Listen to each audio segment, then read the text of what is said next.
Sejak Presiden Joko Widodo mengumumkan rencana kebijakan vaksin ketiga sebagai syarat mudik, animo masyarakat tampaknya mulai meningkat untuk segera mendapatkan vaksin booster.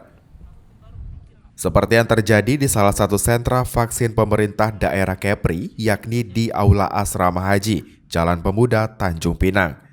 Sejak 12 Januari lalu, sentra asrama haji ini cukup diminati warga setempat. Namun minat warga sempat menurun. Bahkan dalam satu hari tidak lebih dari 50 orang yang datang ke sentra vaksin tersebut. Hal ini disinyalir juga berdampak kepada banyaknya vaksin yang masuk dalam masa kadaluarsa akibat minimnya minat warga. Namun beberapa hari belakangan minat warga meningkat drastis. Setidaknya ada lebih 150 warga mendatangi sentra vaksin tersebut untuk mendapatkan vaksin booster. Hal ini juga disampaikan oleh penanggung jawab sentra vaksin asrama haji, Dr. Pipit. Yang terakhir ini mulai meningkat sih 2-3 hari ini sejak ada dari Presiden untuk syarat mudik dengan booster ini sudah mulai meningkat lagi. Peningkatan biasanya kita sekitar 50, ini kemarin bisa 150 sehari. 150. Peningkatan sekitar berapa persen? 100%? 100%.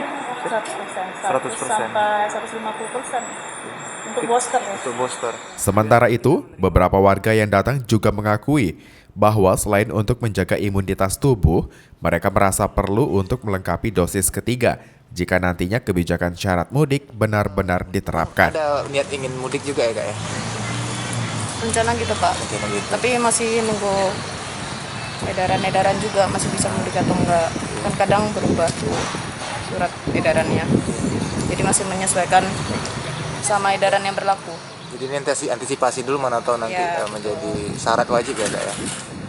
Alasan saya mau suntik lagi ini karena dari Pak Presiden sudah mengharuskan kita bagi yang mudik, bagi yang mau tarawih dengan syarat harus vaksin lagi. Sebenarnya saya ini sudah cemas juga, kirain udah vaksin kedua itu sudah, ternyata masih ada lagi.